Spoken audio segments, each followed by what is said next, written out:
بسم اللہ الرحمن الرحیم۔ آپ دیکھ رہے ہیں my channel Asad Islamic views. جہنم میں گرایا گیا پتھر 70 سال بعد جہنم کی تہہ میں پہنچتا ہے۔ جہنم کے ایک ہاتھہ کی دو دیواروں کے درمیان 40 سال کی مسافت کا فاصلہ ہے۔ جہنم کو میدان حشر میں لانے کے لیے 4 ارب 90 کروڑ فرشتے مقرر ہوں گے۔ جہنم کا سب سے ہلکا عذاب آگ کے 2 جوتے پہننے کا ہوگا، جس سے جہنمی کا دماغ کھولنے لگے گا۔ جہنمی کی ایک داڑھ بڑا دانت احد پہاڑ سے بھی بڑی ہوگی۔ جہنمی کے جسم کی کھال 42 ہاتھ 63 فٹ موٹی ہوگی۔ جہنمی کے دونوں کندھوں کے درمیان تیز رو سوار کی 3 دن کی مسافت کا فاصلہ ہوگا۔ دنیا میں تکبر کرنے والوں کو چونٹیوں کے برابر جسم دیا جائے گا۔ جہنمی اس قدر آنسو بہائیں گے کہ ان میں کشتیاں چلائی جا سکیں۔ جہنمیوں کو دیے جانے والے کھانے تھوہر کا ایک ٹکڑا دنیا میں گرا دیا جائے تو ساری دنیا کے جانداروں کے اسباب معیشت برباد کر دے۔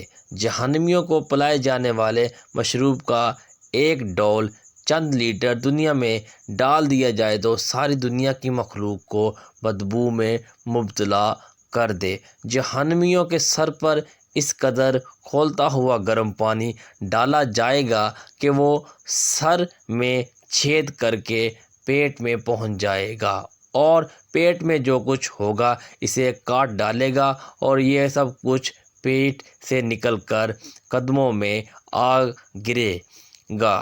کافر کو جہنم میں اس قدر سختی سے ٹھونسا جائے گا جس قدر نیزے کی اینی دستے میں سختی سے گاڑی جاتی ہے۔ جہنم کی آگ شدید سیاہ رنگ کی ہے، جس میں ہاتھ کو ہاتھ دکھائی نہ دے گا۔ جہنمیوں کو آگ کے پہاڑ پر چڑھنے میں 70 سال لگیں گے۔ اترے گا تو پھر اسے چڑھنے کا حکم دیا جائے گا۔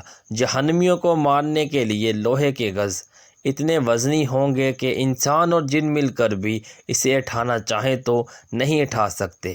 جہنم کے سانپ قد میں اونٹوں کے برابر ہوں گے، اور ان کے ایک دفعہ ڈسنے سے کافر 40 سال تک اس کے زہر کی جلن محسوس کرتا رہے گا۔ جہنم کے بچھو قد میں کھچر کے برابر ہوں گے۔ ان کے ڈسنے کا اثر کافر 40 سال تک محسوس کرتا رہے گا۔ جہنمیوں کو جہنم میں منہ کے بل چلایا جائے گا۔ اللہ تعالی ہم سب کے صغیرہ و کبیرہ گناہ معاف فرمائے۔ آمین اللہم آمین ثم آمین یا رب العالمین آمین۔ اسد اسلامک ویوز ویڈیو کو شیئر لازمی کریں۔ ایک بار درود شریف پڑھ لیں۔ آپ کو ہماری ویڈیو کیسی لگی ضرور بتائیے گا۔